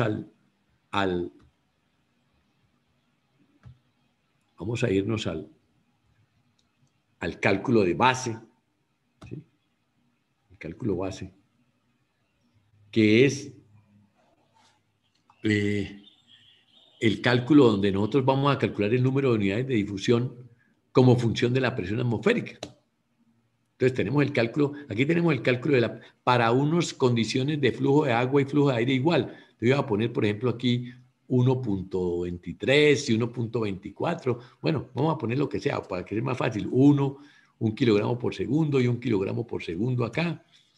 De una temperatura de bulbo seco de 28, una temperatura de bulbo húmedo de 24, que es lo que hemos utilizado, o 22, con una temperatura desde 40, que es lo que hemos hecho, desde 40 hasta 30, ¿sí? Digamos que ese es nuestro caso, este es nuestro requerimiento, y la disponibilidad de aire es esta. Voy a resaltar esto, a la presión atmosférica. Y vamos a calcular el número de unidades de difusión requeridas. A ver cuándo da mayor o cuándo da menor. Entonces, ¿qué hago? Pues cojo este parámetro y le digo, lo voy a parametrizar. No lo voy a dar aquí en el programa, sino lo voy a dar en la tabla, para calcular en una tabla el efecto de la presión atmosférica, ¿sí?, sobre el número de unidades de difusión requeridas. Y no voy a poner tantos, sino voy a poner por ahí 3 nada más, 3 corridas. ¿Para qué metemos tantas? ¿Sí? Listo. Ok. Entonces ya tengo esto. Y entonces digo que la presión atmosférica que sea 101,3 kilopascales, 96 kilopascales, y si nos vamos más arriba para allá, para Bogotá, digamos, tenemos 85 kilopascales. ¿Sí? Listo. Entonces ya tenemos, ¿qué pasaría con las unidades de difusión requeridas? Desde el punto de vista cualitativo, ya habíamos considerado, ya habíamos demostrado, así lógicamente, por un análisis cualitativo, que este número de unidades debe disminuir en la medida que me suba. Entonces vamos a comprobarlo. Simplemente lo comprobamos cualitativamente con el este. Ahí está. Entonces mire que nos da 1.15, 1.08, 1.052. Efectivamente hemos comprobado tanto cualitativamente como cuantitativamente que eso es cierto. Que eso es cierto. Obviamente, entonces, eso nos dará, vamos a pasar entonces a otro nivel, que si yo utilizo ese número, quiero calcular, ahora voy a calcular el volumen requerido en cada caso. Entonces vamos a poner volumen requerido para lograr el enfriamiento deseado. ¿Cuál es el enfriamiento deseado? Pues pasarlo de 40 a 30. ¿Cuánto vale ese volumen? Pues simplemente pues lo único que tenemos que hacer nosotros aquí es decir que el número de unidades de difusión ofrecidas por el sistema debe ser igual a que el número de unidades de difusión ofrecidas sea igual al que acabamos de calcular, número de unidades de difusión requeridas. Y que ese número de unidades de difusión ofrecidos son iguales al KXA por ese volumen que estamos buscando dividido por la masa de agua. Listo. Como vamos a calcular el volumen, una incógnita más, entonces la vamos a meter en la tabla. Vamos a decir la tabla, insertar variables, metamos también el volumen para ver qué nos da. Además, obviamente, pues, según lo que tenemos, el volumen tiene que dar más grande. Tiene que dar menor en cada caso, porque si se baja... Ay, ¿qué hice? Esto tiene que darle el KX, profe, ¿no? Sí, me falta el KX. Entonces, el KX por A, supongamos que lo sabemos, igual a 4. Ya hablaremos de eso después, vamos a seguir con eso después. Entonces, resolvemos y Obviamente que el volumen se nos baja de 0,28 a 0,26 a 0,24. Lo que le estaba comentando a ustedes era que si yo a nivel aquí en Bucaramanga necesito 0,2699 de volumen, pero yo compré una torre que tiene 0,28 porque para las mismas condiciones a nivel del mar, esa fue la especificación, entonces yo voy a estar sobrado. ¿Sí? Voy a estar sobrado. La pregunta sería, ¿a qué temperatura podría enfriar eso? ¿Sí? La nueva torre, pero eso sería, entonces, hacer el programa al revés. En vez de calcular el volumen, dado el volumen, calcular cuál es la nueva temperatura. Entonces sería simplemente tantear, ¿sí? Tantear cuál temperatura de salida tendríamos aquí con ese volumen. ¿Sí? Damos el volumen, aquí es el volumen de la incógnita, entonces sería cambiar una incógnita por otra. Damos el volumen, ¿sí? Damos el volumen igual a 0,28 o 0,29, digamos, que nos dio para no valer. Y quitar esta, para decirle, calcúleme la hora, ¿sí? ¿A qué temperatura saldría? Sería simplemente voltear harina de otro costal. Por ahora, suponemos que si es mayor el volumen que le ponemos, pues se enfriará más. Y eso era la respuesta que obtendríamos. Enfriará más. ¿Claro? ¿Me entienden lo que les estoy diciendo? ¿O hay alguna pregunta sobre esto?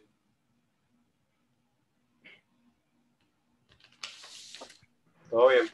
Bueno, entonces, ¿cómo? Todo bien.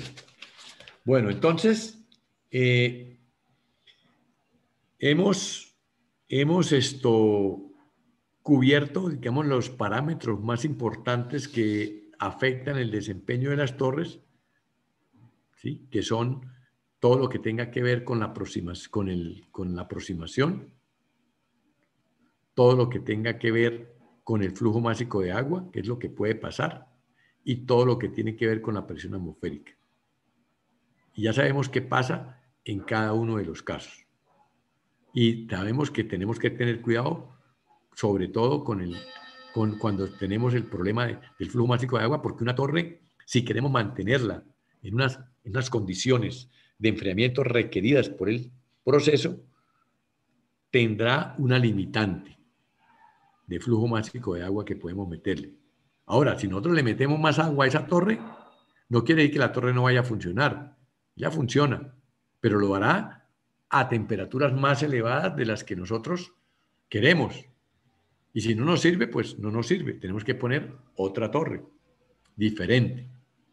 ¿Sí? Eso es lo que hay que tener en mente. ¿Sí? No quiere decir que porque yo le diga que de 40 hasta 30 con flujo de masa de agua 1, esta torre es capaz.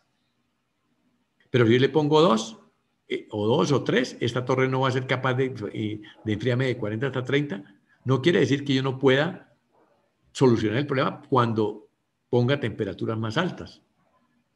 ¿Sí? Habrá torre para eso. Habrá torre para eso. Pero no cumplirá con el rango y la aproximación. Cumplirá con otro rango y otra aproximación. Pero de pronto esas nuevas temperaturas son más calientes y no nos sirven. Entonces hay que tomar la decisión. Bueno, en todo este análisis que hemos hecho, todos estos análisis que hemos hecho, pues son análisis que hemos hecho teóricos. ¿Sí? Hasta ahora no hemos hablado de nada práctico. O sea, decir, bueno, y ustedes cuando vayan por allá, ustedes dirán, profesor, pero yo cuando me vaya de ingeniero, me vaya y me toque enfrentarme al diseño, a la selección de una torre, ¿qué voy a hacer? Bueno, pues tenemos un conocimiento de todas estas cosas, pero normalmente la ingeniería, o sea, lo que es el desempeño ingenieril, que es distinto,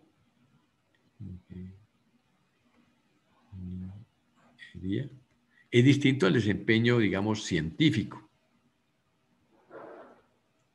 Entonces, una cosa es que usted se vaya para una planta y otra cosa es que usted, ¿sí? Ahora que se vuelva doctor, ¿sí? Tenga que ser análisis doctoral y se vaya a trabajar a una universidad. Distinto. Aquí nosotros sí, descrestamos a los estudiantes, les decimos mentiras y toda esa cosa y nadie nos, o sea, eso no se cae la empresa ni se cae nada. O sea, todas las mentiras que yo le estoy diciendo no se van a caer, ¿sí? No pasa nada. Seguramente van a quedar mal preparados, pero no pasa más. Pero afortunadamente le estoy diciendo verdades, ¿sí? Entonces van a quedar bien preparados. Pero si usted se va para la planta, allá la cosa es distinta. En las plantas usted tiene que decir, señor, necesitamos esto, una torre de enfriamiento para hacer este trabajo. Y entonces usted tiene que dimensionarla, decir, bueno, ¿cuál es la torre? ¿Cuál es la torre que vamos a comprar? ¿Sí? De acuerdo a los requerimientos. Entonces tiene que ir a un fabricante, porque nadie se pone a hacer torres. Se pone a hacer torres, eso no es. Entonces toca ir a un fabricante y el fabricante le tiene que dar las especificaciones de esa torre. Y ustedes con las especificaciones y con los datos de desempeño que dan los fabricantes, usted lo único que tiene que hacer no es hacer todo este proceso analítico, digamos, ponerse a hacer fórmulas integrales y derivadas, arrays y todas esas cosas, sino que tiene que hacer es, diga cuál es la torre. Entonces son aspectos prácticos. Aspectos prácticos.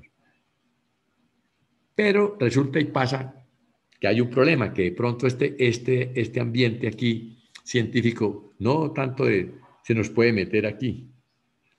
Porque puede pasar que cuando yo vaya a los datos de desempeño que me dan los fabricantes, no exista algo parecido a lo que yo necesito. ¿Sí? Entonces usted dice, yo quiero enfriar agua desde 45 hasta 32 en un sitio donde la temperatura de bulbo húmedo es 20, ¿sí? Usted dice, y usted va allá al fabricante y va a buscar qué torre él le especifica para estos datos y no encuentra. No encuentra nada de eso. Encuentra otras combinaciones, pero no encuentra esa. Entonces ahí sí, desafortunadamente, para algo ha de servir lo que yo les he dicho. Para decir, bueno, entonces pues, tenemos que buscar la torre que se pueda acomodar a esta nueva situación, la que no está ya en los datos de ingeniería que me da el fabricante. Además, cuando uno es ingeniero, no basta con que usted seleccione y diga, la torre es esta, ¿sí? La torre es esta. Entonces, usted especifica, dice, comprar una torre, modelo TAX2732, ¿sí? Bueno, para allá le especifica una torre, ¿sí? Ya. Entonces esa orden se la pasan a compras. Y la señora de compras, la persona de compras, no tiene ni idea de qué es torre. Ya le importa es pasar la cotización, que le entreguen, pasar la solicitud de compra, que le entreguen las cotizaciones. Cuando le están entregando las cotizaciones, mirar cuál es la más barata y comprarla. Entonces usted dijo que era esta torre y usted allá se la compra.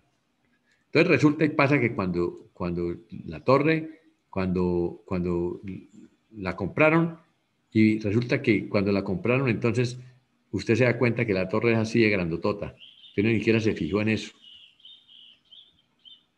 ¿Sí? Perdón, estoy pintando otra cosa. Que la torre era un torronón, que era así de grandotota.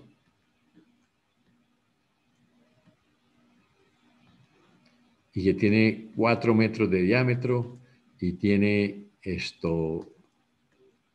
6 metros de altura, y usted la va a poner allá en un edificio, y entonces cuando usted la va a poner, dice, para poderla poner en el edificio tiene que traer un helicóptero para que la suba, porque por las escaleras no sube. Fuera de eso dice que el motor de este ventilador aquí es un motor de 50 caballos, yo estoy exagerando, y que viene a 440, ¿sí? Y usted ni siquiera se le ocurrió decir, oiga, en el edificio de donde estamos poniendo la torre tenemos 440 o toca poner un transformador para poder poner los 440 al motor. ¿Sí? Usted no se fijó en eso. Usted puso la torre y entonces el edificio está acá y aquí está la oficina del gerente, del dueño del aviso. Y entonces el ruido de esto lo pone loco. Y entonces no tuvo en cuenta eso, entonces dice, pero ¿cómo se le ocurrió hacer eso? Entonces, lo que quiero decirles es que no solamente, desde el punto de vista de ingeniería, no solamente basta con que nosotros somos capaces de decir la torre que es capaz de sacar el calor ese que decimos MWC sub P, T1 menos T2, ¿sí? Sino que además usted tiene que siempre, no solamente para esto, sino para todas las otras cosas que tenga que comprar, tenga que mirar esos aspectos adicionales que uno a veces se le escapan y que han pasado. Que si tengo la parte eléctrica, la parte del tamaño, inclusive esto tendrá que tener unos anclajes, porque usted no la va a poner allá encima, ahí encima. Y usted cuando llegue a la torre tiene que tener listos los anclajes para que quede la torre quieta ahí en primera, porque si usted no la pone y la deja sin anclajes empieza a caminar, porque esto está girando, estos ventiladores, y empieza a haber vibración, empieza a echar para el lado y de pronto se echa botes desde el techo del edificio. Entonces, esas cositas, les digo, como adicional, hay que tenerlas en cuenta. No solamente decir, ay, yo soy el mago de la térmica. Soy el mago de la térmica, esa torre. Ah, después de que se cayó la torre, después de que el ruido, lo regañaron por el ruido, después de que tuvieron que pagar el helicóptero para subir la torre. Ah, la torre sí, esa torre funciona muy bien, eso está enfriando perfecto, sí. Yo soy el mago del sí, la torre funciona bien desde el punto de vista térmico, pero hay cositas que pueden producir problemas que de pronto son hasta insolubles. Entonces, eso hay que tenerlo en cuenta, el peso de la torre, todo eso. Bien, entonces, le decía que entonces cuando uno va a hacer la ingeniería, va a aplicar, pues lo que tiene que hacer es simplemente mirar el requerimiento y seleccionar la torre. Entonces, la palabra clave es selección. Selección, no diseño. Selección de las torres. Entonces, vamos a aprender un poquito de selección y a eso le vamos a sumar, ¿sí?, el problema de qué hacer cuando la selección no se puede hacer. ¿Qué hacemos cuando la selección no la puedo hacer? Porque no consigo en el catálogo las condiciones que yo necesito. Bueno, dirá, me voy para otro fabricante y de pronto así la consigo. Bueno, sí, es otra opción. Pero esas torres son las únicas que venden aquí en Colombia, son las más baratas, entonces toca con esas. Entonces, ahí hay que, pues a opciones habrá muchas, pero de pronto necesitamos recordar todo esto que nosotros vimos acá para poder cumplir con una buena solución. O si no, por lo menos para el previo. ¿Sí? Que lo único que les quede es que presentaron un previo bueno y nunca en la vida se les presentó más de esto. Entonces, ¿cuál es la idea? Pues mira los catálogos de los fabricantes. Entonces vamos a mirar qué catálogos podemos encontrar. Yo tengo un catálogo típico, ¿sí? No quiere decir que no existan más, ¿sí? No quiere decir que no existan más, sino que con este podemos desarrollar pues lo que yo estoy tratando de explicarles.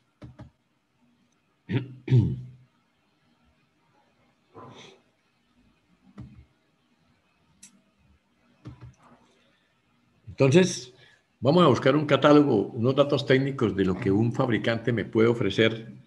Y aquí tengo pues hay varios, ¿sí? Hay Marley, una fábrica de torres que se llama Marley, otra que se llama CTS. Yo trabajo con esta CTS, que me sirve para hacer lo que estamos hablando. Entonces, podemos empezar por esto lo llaman el brochure de ingeniería, los datos de ingeniería de torres de enfriamiento que ellos construyen. Y Los modelos que ellos tienen los llaman modelos T. Yo decía TAX, modelo T. Y ese modelo T, pues, como les decía, tiene sus características. ¿Sí? Las torres son más o menos de este tipo, las que ellos venden. Son torres redondas. Ustedes ven que tienen el ventilador de tiro inducido, ¿sí? Con un motor, ¿sí? Waterproof. Bien, que son motores a prueba de humedad, porque si no, pues el aire húmedo está pasando por ahí, se van a dañar rápido. Totalmente encerrados, o sea, no van a tener problemas de la humedad. Pues, aquí están todo el relleno, tienen todo la piscina, las conexiones, todo eso, las torres. Y digamos, los tamaños o los modelos que ellos venden, pues los especifican así. La T23 hasta la T230, la T240, ya hay una pequeña diferencia porque ya son más grandes, tienen un diámetro más grande, ya más grande, más grande, más grande. ¿Sí? Obviamente, entre más grande es la torre, puede enfriar más agua y los ventiladores son más grandes, o sea, mueven más aire. Entonces, todos los datos los tengo yo que manejar. Entonces, por ejemplo, en el caso de lo que me da ahí, pues lo primero que tengo que mirar es el diámetro y la altura de la torre, ¿no? Y la potencia del motor. Eso es lo que yo les decía que hay que observar. Entonces yo tengo, por ejemplo, la torre 230. La torre 230. Esta 230. Pues esa torre tiene una altura de 68 pulgadas, ¿sí? 68 pulgadas, 6 por 2, 12. Tiene como 2 y pico de metros. También 62 pulgadas de diámetro, 2 de diámetro. Tiene ventiladores de un caballo nada más. Ahí no hay problema tanto. Tiene un diámetro de fan de 30 pulgadas y mueve, ojo, el dato de cuál es el ventilador que tiene. Es capaz de mover 8100 CFM, o sea, pies cúbicos por minuto. Y además está nominalmente diseñada para manejar más o menos alrededor de 88 galones por minuto de agua. ¿Sí?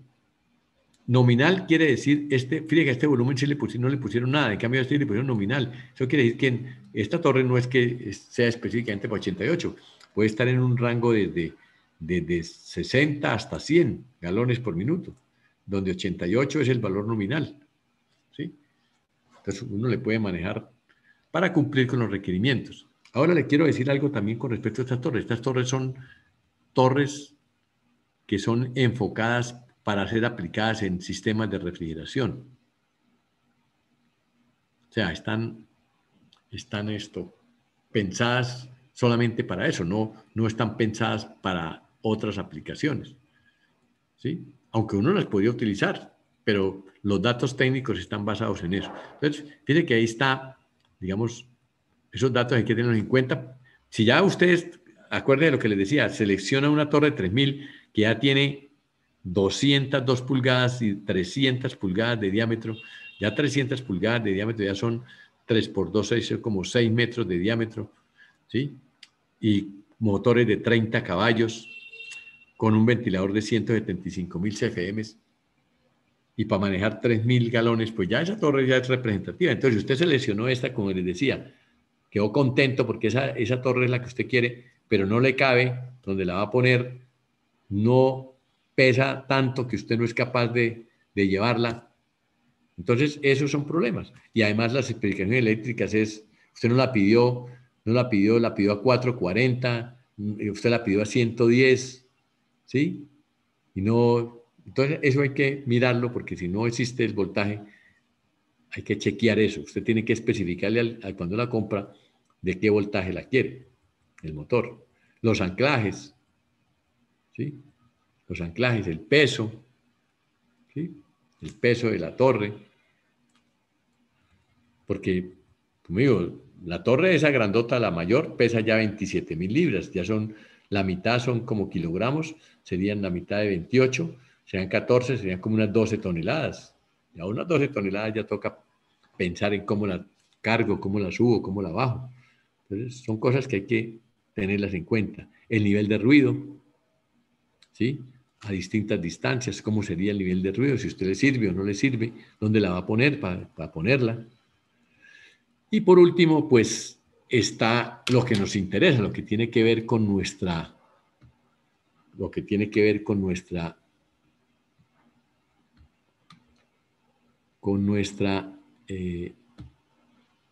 parte académica. Voy a borrar esto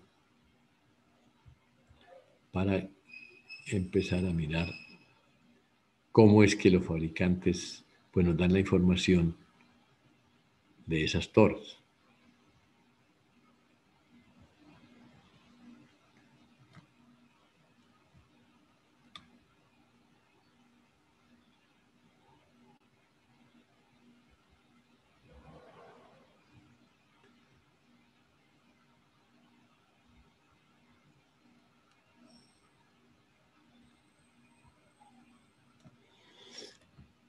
Bueno, entonces, digamos que para ir rápido, a usted desafortunadamente, pues aquí están en grado Fahrenheit, pero eso no importa, la conversión es fácil, pero digamos que somos capaces de trabajar en grado Fahrenheit así rápidamente y tenemos esta. ¿Cómo es la información que dan los fabricantes? O sea, ¿cómo es esta información? ¿Cómo nosotros la manejamos? Pues lo que ustedes ven es que la información que nos da está para cada torre. Nosotros ya sabemos que anteriormente los datos físicos están dados. O sea, esta torre nosotros le conocemos el volumen y le conocemos la masa de aire. O sea, estos datos ya los tenemos. ¿Sí? Cuando yo especifico la torre 25 o la torre 225 o la torre 280, yo ya sé de qué volumen es y cuánto flujo de aire tiene, porque se acuerdan en la línea anterior, en la hoja anterior, aquí en este catálogo me dicen, ¿sí?, cuál es la altura, cuál es el diámetro y cuál es. O sea, yo puedo calcular el volumen y puedo calcular cuánto es el volumen de aire y obviamente cuál será la masa que corresponde. O sea, esos datos ya los tengo para cada torre. ¿Sí? O sea, yo desde acá ya tengo estos datos. ¿Qué necesito yo? Pues acuérdense que el principio analítico de nosotros es que nos dicen que el número de unidades de difusión requeridas, la integral entre T2 y T1 de C sub P por dt es igual a H asterisco menos H es igual a KX por A por B sobre masa de agua. Entonces, ¿qué es lo que nosotros tenemos aquí? ¿Qué es lo que nos dan estos señores? Pues fíjense ustedes que yo ya tengo, el volumen lo tengo. ¿Sí? El volumen lo tengo. Yo quiero saber qué masa de agua, entonces yo quiero saber qué masa de agua me puede manejar esta torre con este volumen y con esta masa de aire. Entonces la pregunta es, ¿qué masa de agua me puede manejar esta torre? La pregunta es, ¿entre qué temperaturas puede trabajar? Entonces, si yo conozco la temperatura 2 y la temperatura 1 y calculo el número de unidades de difusión requeridas para la masa que yo quiera manejar, y eso me da igual a esto, pues esa torre será. Me explico. Por ejemplo, digamos que yo quiero enfriar 20 galones por minuto, entonces ya tengo la masa de agua. Yo quiero enfriar 20 galones por minuto. 20 galones por minuto, o sea, el equivalente en peso de 20 galones por minuto. Y lo quiero enfriar desde 95 hasta 85 en un sitio donde la temperatura de bulbo húmedo es 70. Entonces yo tengo tengo aquí 85, tengo 95. Yo sé que la masa de agua es la equivalente a 20. Yo conozco también la masa de aire, entonces esta parte la puedo calcular. O sea, esta integral teóricamente la tengo calculada. Tengo el volumen y tengo la masa de agua. Entonces, aquí la pregunta es, bueno, ¿el relleno que tiene la torre es el que es? Ah, sí, ese es el relleno, es el que es. Entonces, seguramente para esta torre, ella cumple, o sea, se está cumpliendo que el número de unidades de difusión ofrecidos, esos 20 que yo calculo aquí, y si yo calculo aquí el de la derecha, eso me dan iguales, o sea, los dos números me dan iguales, o sea, esa torre es capaz de manejar eso. Ahora, si la torre, yo quiero manejar entre 97 y 87, cambio, ella no me puede manejar sino 18. O si entre 95 y 85, ella no me puede manejar sino 12. Entonces, para cada caso, ella tendrá una solución. Ya la solución ya está hecha aquí. Luego, esta tablita es prácticamente representación tabular de este sistema. Obviamente nosotros no hemos hecho nada matemático aquí, sino en un experimento ellos han probado que el KX por A, o sea, la torre que tienen es tal que es capaz de tener estas dos cosas iguales. ¿Sí? Bueno, entonces, mire que es una solución, esta solución analítica ya está hecha, o sea, la ha hecho la torre experimentalmente. Yo pongo el flujo de agua, yo pongo allá a pasar esa agua y ella me entrega esas temperaturas que están ahí especificadas dependiendo del flujo que yo tenga. Por lo tanto, la solución analítica la está haciendo la torre experimentalmente. Entonces, ¿cuáles los problemas que podemos tener? Lo que yo les decía, hay casos de ingeniería en donde tenemos dos casos. Los casos que coinciden y los casos que no coinciden. Si su caso coincide con la información que tengo acá, pues muy fácil. Me explico. Digamos, a mí me dicen, hágame el favor y me enfrían 100 galones por minuto de agua, ¿sí? 100 galones por minuto de agua entre 97 y 87 en un sitio donde la temperatura de bulbo húmedo es 75. Eso es lo que me piden a mí. Hágame el favor y me enfría 100 galones por minuto desde 97 a 87 en un sitio donde es 75. Pues, ¿qué hago yo? Ya, eso no tengo más. Yo sé la temperatura de bulbo húmedo, yo sé. Entonces, lo único que tengo que hacer es, me voy a la tabla de capacidades y busco a ver si por algún caso coincide. Entonces, uy, qué suerte. 97, 87 y 75. Ya tengo esto, ya esto está correcto, coincide. Entonces, ahora lo único que tengo que hacer es, ¿cuál torre será capaz de manejar los 100? Entonces digo, la torre 25 solamente es capaz de enfriarme en estas condiciones 18. Entonces me empiezo a bajar. 18, 29, 35, 54, 72, 90. El 108. 108, 90 no me sirve porque es 100. 108 sí me sirve. Entonces, ¿cuál torre escogeré? La torre 230. Entonces, usted lo único que tiene es especificar, hágame el favor y me compran una torre 230, que es la que yo necesito para enfriar 100 galones por minuto desde las condiciones que yo quiero. Entonces, la solución ingenieril desde el punto de vista de la elección, vemos que es absolutamente regalada, fácil. El problema está cuando el caso no coincida. Entonces, usted le digan, usted va a empezar a buscar aquí lo que usted quiere, porque está en otro sitio, no encuentra la temperatura de bulbo húmedo o el rango de temperatura es otro, porque usted necesita otras temperaturas. Entonces, ¿ahí qué va a hacer? Entonces, ahí es donde viene en nuestra ayuda todo lo que hemos estudiado aquí. Ahí es donde nosotros tenemos que extrapolar, en vez de dejar que la máquina haga esta ecuación, nos toca hacerla a nosotros. Nos toca hacerla a nosotros, para ver cómo se comporta la torre en esa situación. Y el problema está en que ahora sí tenemos que conocer, para poder hacer ese cálculo, tenemos que conocer cuál es el KX por A. Entonces, en la próxima clase, la primera cosa que vamos a aprender es a caracterizar torres, o sea, a ver cómo evaluamos las características de relleno de unas torres de acuerdo a los datos que me ofrece este fabricante.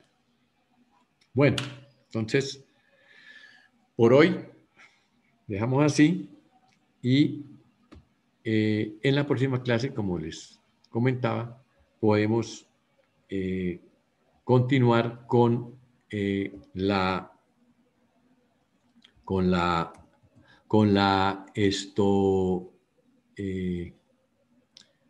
con ese análisis que queremos nosotros hacer, ser capaces de caracterizar torres. La caracterizar torres se refiere a cuál es el KX por A de los rellenos para poder, digamos, de pronto extrapolar ese comportamiento. Ahora, si usted quiere construir la torre, de pronto le venden los rellenos. Entonces, usted puede hacer una experiencia con esos rellenos y extrapolar el comportamiento del relleno para que pueda ¿Sí? Esos rellenos fáciles, esos ya aquí en Colombia, en Medellín, esos ya venden los paquetes. Film, los film en inglés es. Déjeme, yo le busco y entonces le entrego la. Sí, sí, sí, sí, claro.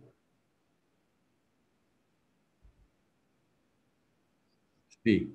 No, eso las venden, eso sí, eso sí ya no es complicado. No es complicado. Eso las venden. Aquí en Profe, ¿usted Medellín tienen. nos podría subir el catálogo? Sí, sí, claro, claro, claro. Ahorita mismo lo subo. Bueno, ok. Chao, que esté muy bien. Profe, gracias.